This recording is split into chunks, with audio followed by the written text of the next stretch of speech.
আপনি করছেন, যদি ইমানের দাবি অনুযায়ী বাদ দিয়ে দেন ভালো, আর যারা বাদ দিতে চাচ্ছেন না তার সঙ্গে এলাকার যুবক আহলে হাদিস জামাত যারা আছে আপনি একটা ফান্ড তৈরি করেন, ওই যাকাতের টাকা, ওই ওসরের টাকা, ওই ফিতরার টাকা, নিজেদের দানের টাকা, এই সমস্ত টাকাগুলো একটা ফান্ড করেন।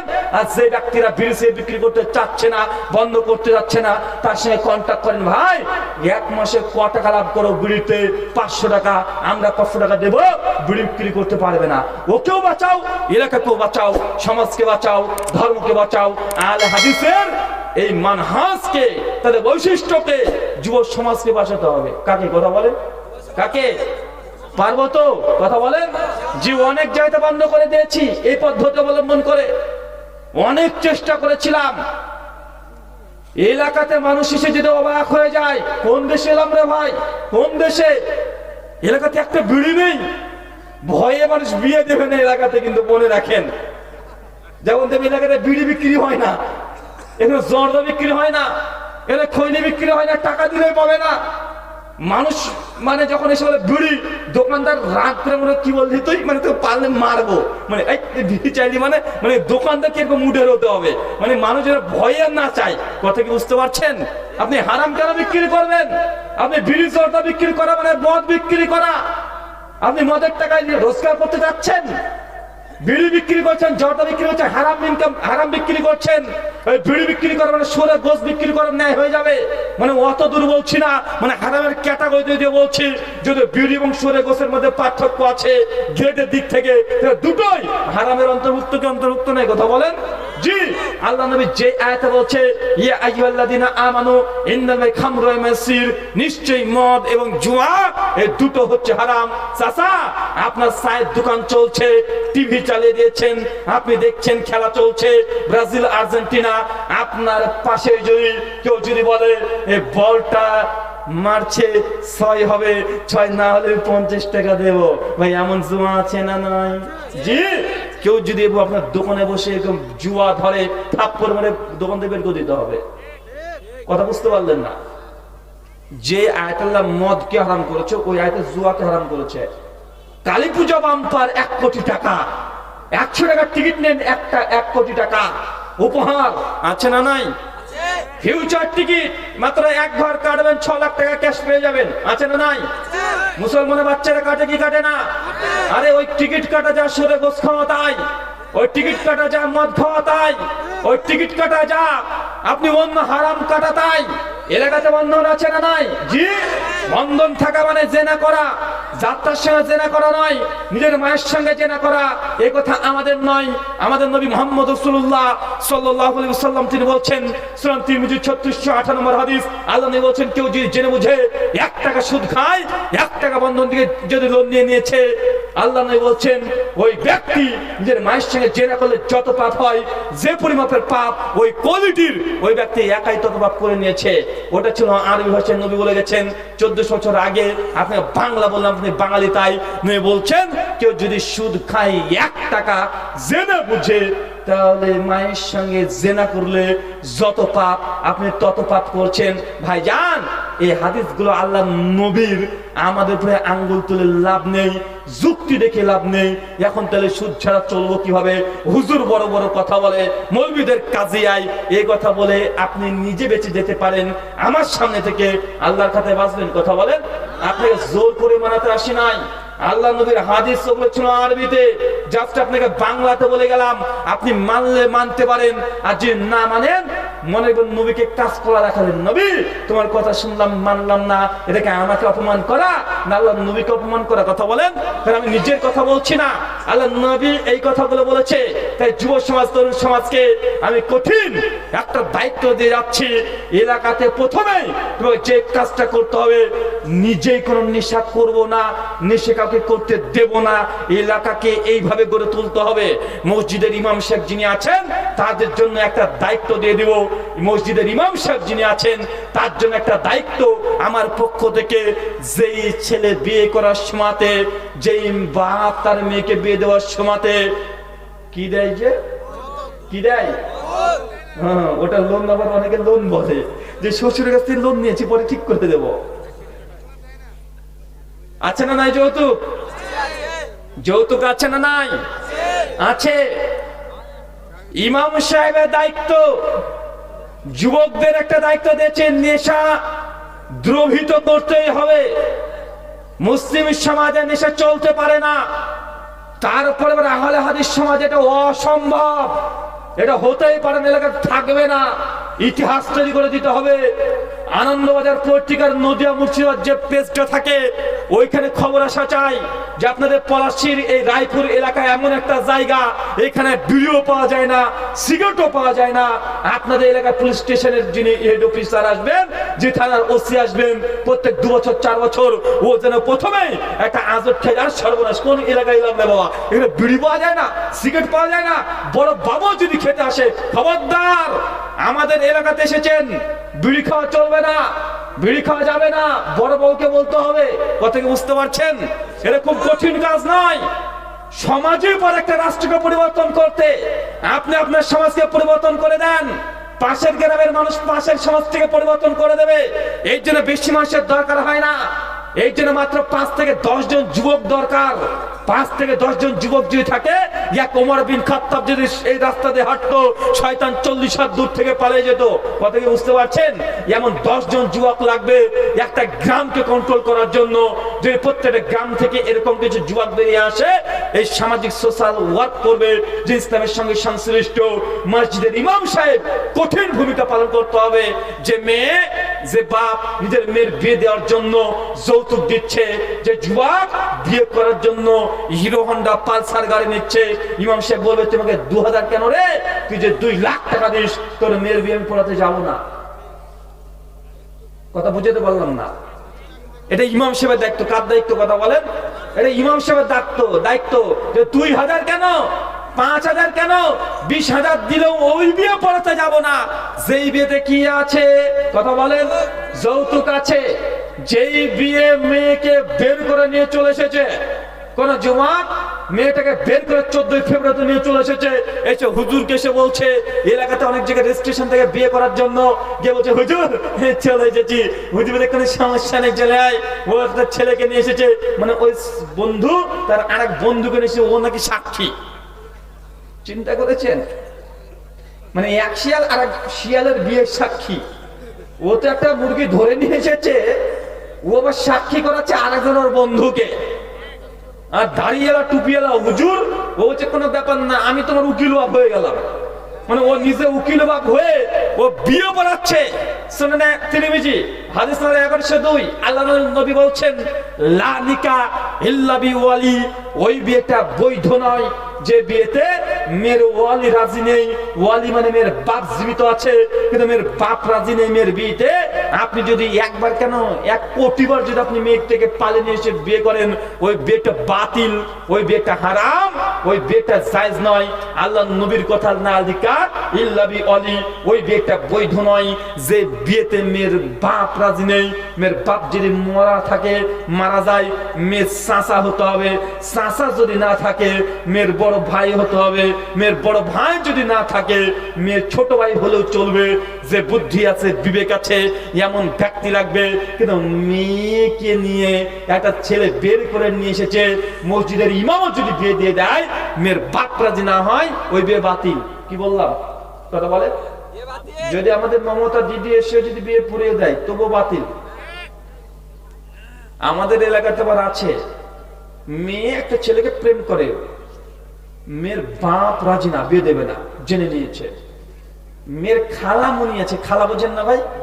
মেয়ের খালা মেয়েকে ফোন করেছে, কিরে তোর বাপ নাকি বিয়ে দিবে না, তুই চলে আয় মা, মা চলে আয় আমার বাড়িতে। তোর মা, খালা বলছে মেয়েকে, মা তুই আমার বাড়িতে চলে আয়, তোর বাপ দিবে না মানে আমি বিয়ে দিয়ে দিচ্ছি, আমি বিয়ে দিয়ে দিচ্ছি। আছে না নাই? মেয়ের খালা মাতব্বরি দেখাচ্ছে। ওই খালা কেন, 1 কোটি খালা যদি চলে আসে, মমতা খালাকে যদি ডেকে নিয়ে চলে আসে, একসঙ্গে যদি বিয়ে দেয়, বিয়ে জায়েজ কথা বলেন? বিয়ে ততক্ষণ জায়েজ নয়।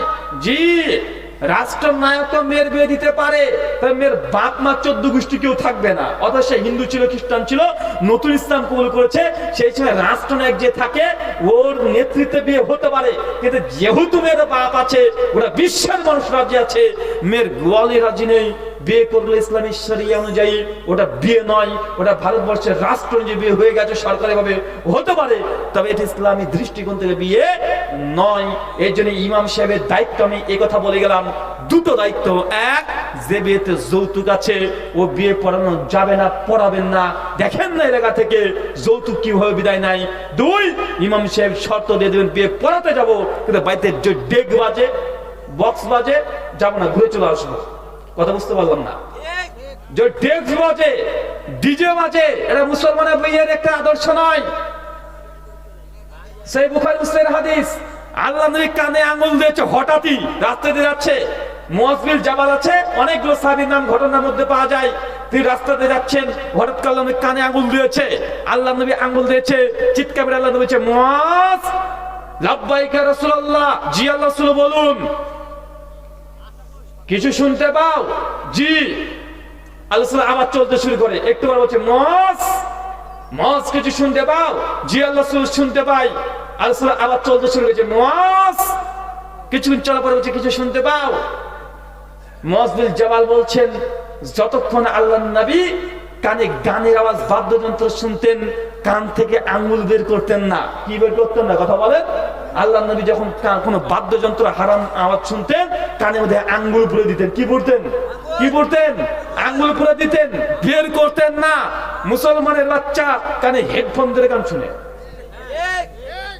নবী গান শুনবে না, নবী ডিজের আওয়াজ শুনবে না, নবী জেবিএল এর আওয়াজ শুনবে না। মানে এটা এখনকার কথা বলছি, তখনও এই কোয়ালিটি ছিল, মিউজিক ছিল, নবী এসব মিউজিক শুনবে না, হারাম।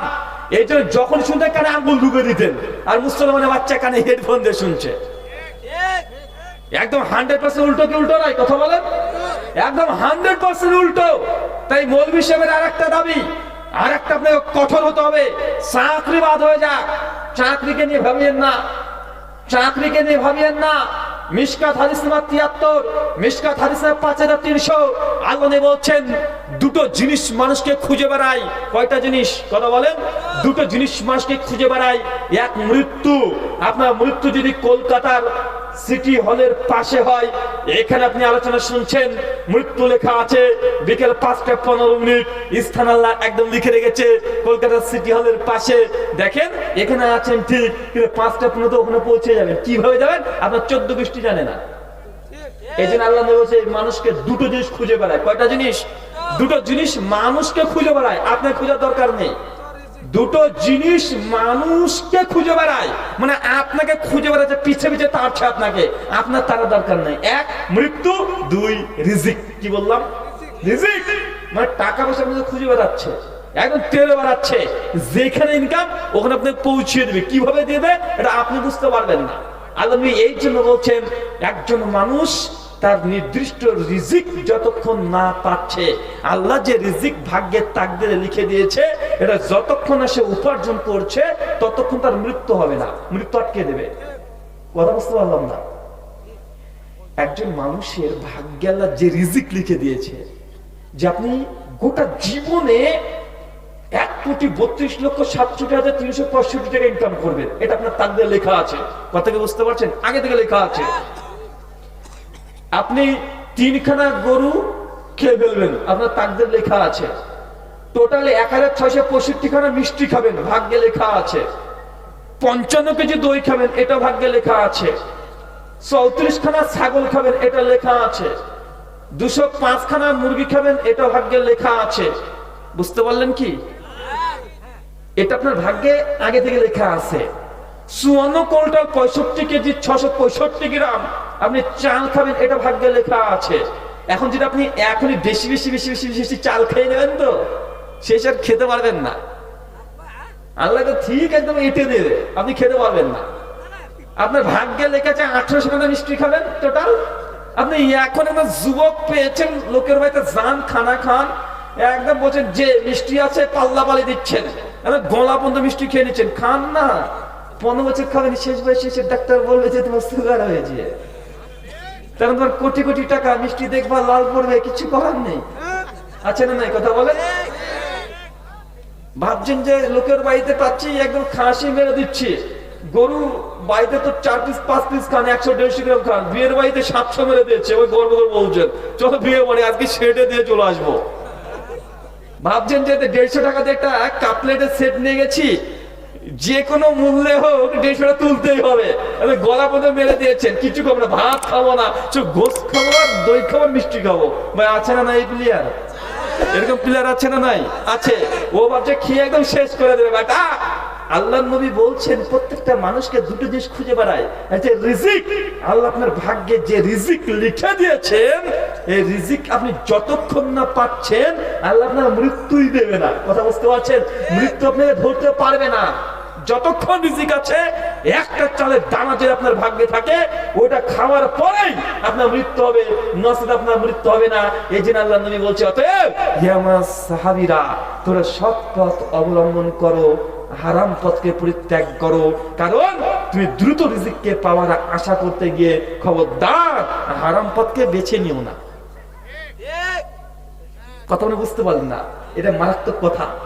আল্লাহ বলছেন যে তুমি একটা মানুষের 50,000 টাকা মেরে দিয়েছো, প্রতারণা করেছো, বাটপারি করেছো, চিটিংবাজি করেছো, চুরি করে নিয়েছো, 50,000 টাকা করে নিয়েছো চুরি, এটা হালাল না হারাম? জি, এটা হারাম, এটা ঐক্যমতে হারাম। আল্লাহ বলছেন যে রিজিক তো তোমার নির্ধারিত, তুই যে 50,000 টাকা চিটারি করে নিয়ে নিলে, তুমি যার সঙ্গে বিজনেস করতে, ব্যবসা করতে তাকে মেরে দিয়েছো, টাকা হাতে এসেছে মেরে দিয়েছো, অত প্রতারণা করেছো, অত চুরি করে নিয়ে নিয়েছো, অত সুদ থেকে টাকা নিয়েছো, ঘুষ থেকে টাকা নিয়েছো।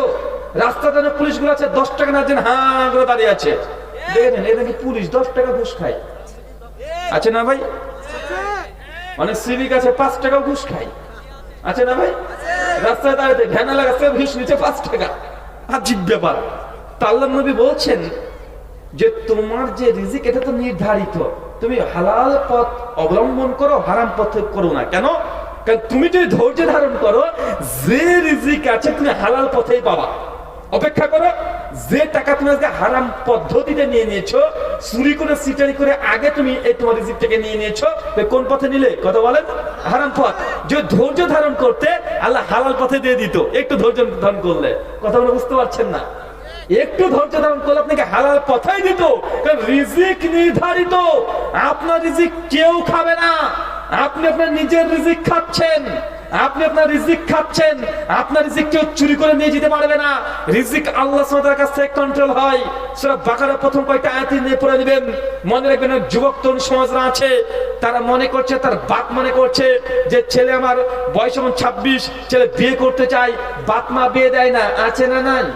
কি বলে যে আমার ছেলে তখন বেচা কিনাই নাই, আমার ছেলে এখন ইনকামই করে না, নিজের পায়ে দাঁড়াতে পারে না, ও বউকে খাওয়াবে কি, 1 বছর পর বাচ্চা হবে, খাওয়াবে কি? আছে না নাই? মা এবং বাবা এই হাদিসটা জেনে রাখো, কোন ব্যক্তি সে অন্যের রিজিক খায় না। যে মেয়েটাকে আপনার ছেলে বিয়ে করে নিয়ে আসবে, ওই মেয়েটার ভাগ্য কি ফাঁকা? আল্লাহকে ভাগ্যে রিজিক লিখে নাই?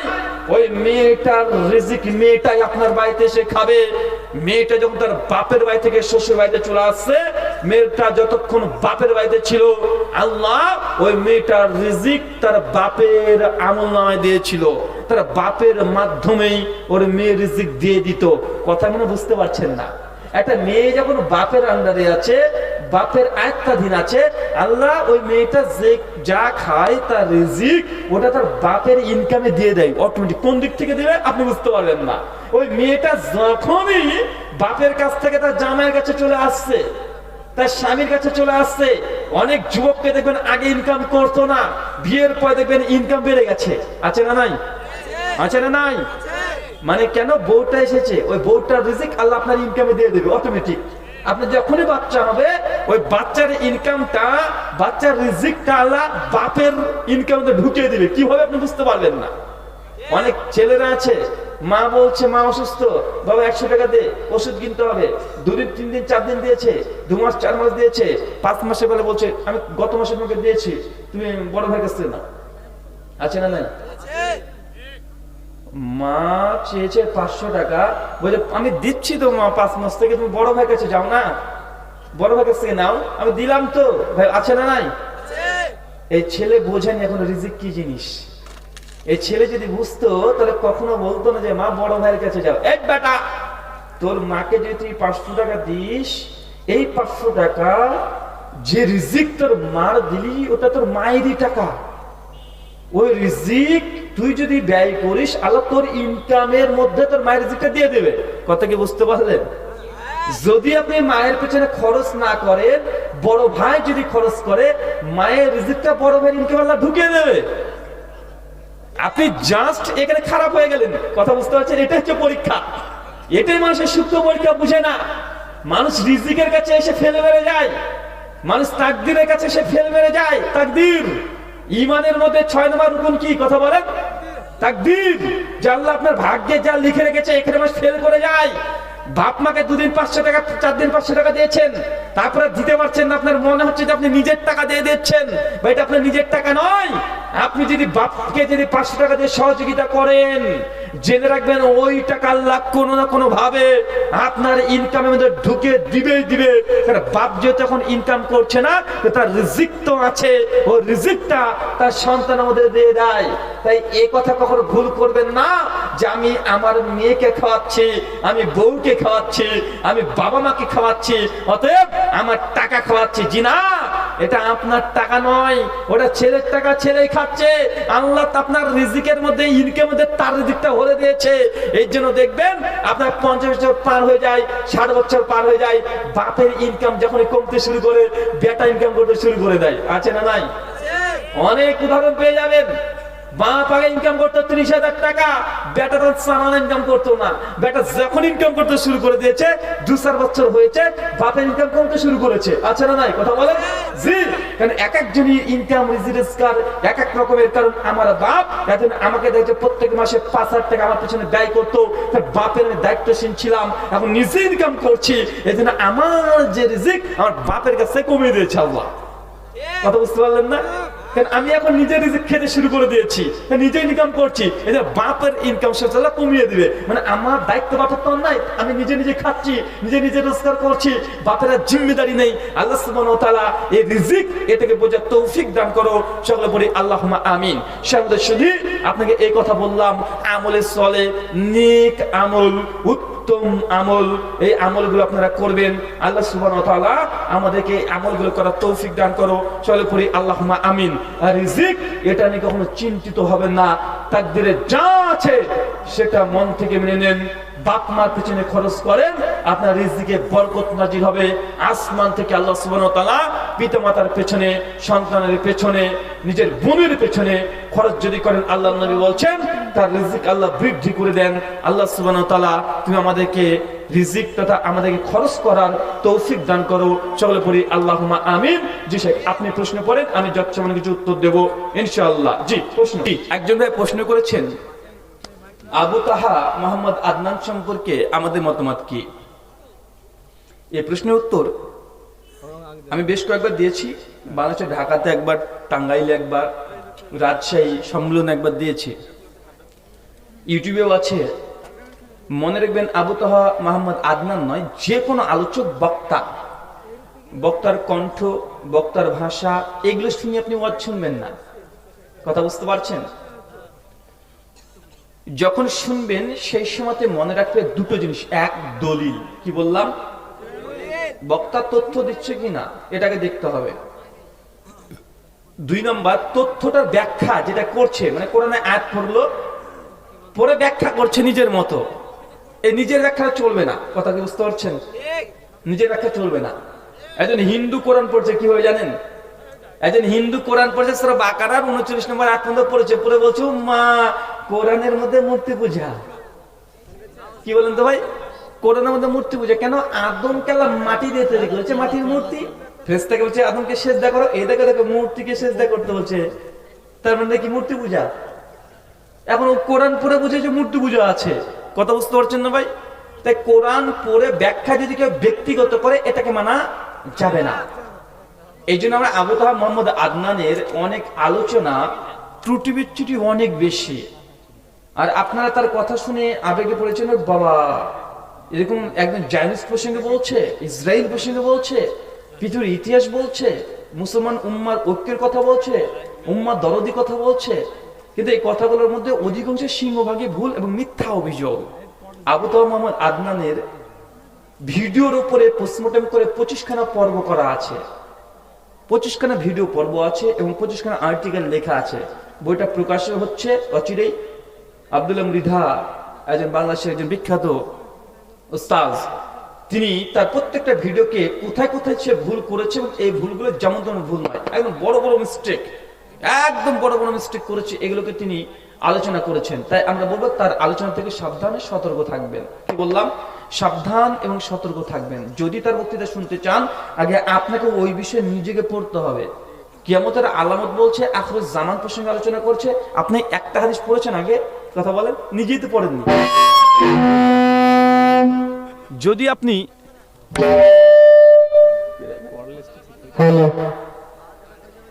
আপনি তার এই বক্তৃতা শুনে যদি আপনি আবেগপ্রবণ হয়ে যান, কমপক্ষে এই আখিরুজ জামান প্রসঙ্গে আগে নিজে হাদিসগুলো পড়েন। কথা বুঝতে পারছেন?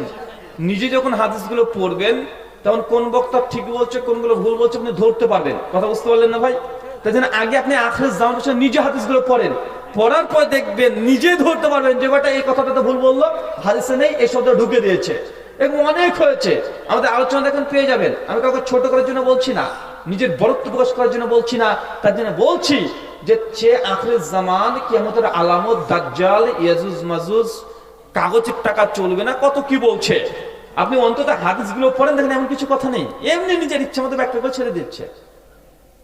আর আপনার আবেগের সঙ্গে মিলে যাচ্ছে, আপনি বলছেন বাহ চমৎকার, নতুন নতুন। কেন আমরা মুসলমানরা নতুন চাই, যে হুজুরা একই কথা বলে যে নতুন কিছু আনবে। মানে ইসলাম নতুন না, ইসলাম 1400 বছর আগের পুরাতন, ওটাই প্রকৃত ইসলাম। ইসলাম নতুন না। নতুন মানতে হলে আপনি এখন এই বৌদ্ধ ধর্ম মানেন, খ্রিস্টান ধর্ম মানেন, হিন্দু ধর্ম মানেন, নতুন নতুন পেয়ে যাবেন। ইসলাম নতুন, ইসলাম পুরাতন। ওই পর্দায় পড়তে হবে, নতুন কিছু নাই। ওই 5 ওয়াক্ত নামাজে পড়তে হবে, নতুন কিছু নাই। কথা বুঝতে পারলেন না ভাই? নতুন খুঁজতে চান ইসলামে। ইসলাম ওল্ড, পুরাতন ধরে নেন, একদম পুরাতন। শুকরিয়া।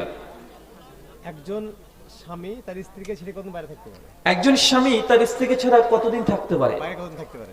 স্বাভাবিক পরিস্থিতিতে 4 মাস। কতদিন? কেউ বলেছে 3.5 মাস, কেউ বলেছে 4 মাস। ওমর বিন খাত্তাব রাদিয়াল্লাহু তাআলা জামানাতে তিনি এই ফরমান জারি করেছেন রাষ্ট্রীয় আইন ভাবে। কানজুল উম্মাল 17165 নম্বর হাদিসে এই ঘটনা বর্ণনা আছে যে ওমর বিন খাত্তাব রাত্রিবেলাতে, নিশুতি রাতে তিনি রাস্তায় চলাচল করছেন। কারণ ওমর বিন খাত্তাব তিনি দেখতেন, কথা বুঝতে পারছেন, যে তার এলাকার কোন মানুষ কোন কষ্টে আছে কিনা। হঠাৎ করে দেখছে একটা ঘর থেকে খুব যৌন উত্তেজনা কণ্ঠে কবিতা আবৃত্তি ভেসে আসছে। ওমর বিন খাত্তাব সে বাড়ির সামনে চলে গেছে, গিয়ে দেখছে যে একটা মেয়ে খুব সুন্দর কণ্ঠে যৌনতা যুক্ত শব্দ দিয়ে কবিতা পাঠ করছে। ওমর বিন খাত্তাব তিনি হতাশ হয়ে গেছেন। আরে সর্বনাশ, মেয়েটা যেভাবে কবিতা বলছে, এই মেয়েটা যখন তখন ব্যভিচার করে ফেলতে পারে। মানে তার এত যৌন উত্তেজনা বৃদ্ধি পেয়েছে, আর এমন শব্দে কবিতা আবৃত্তি করছে।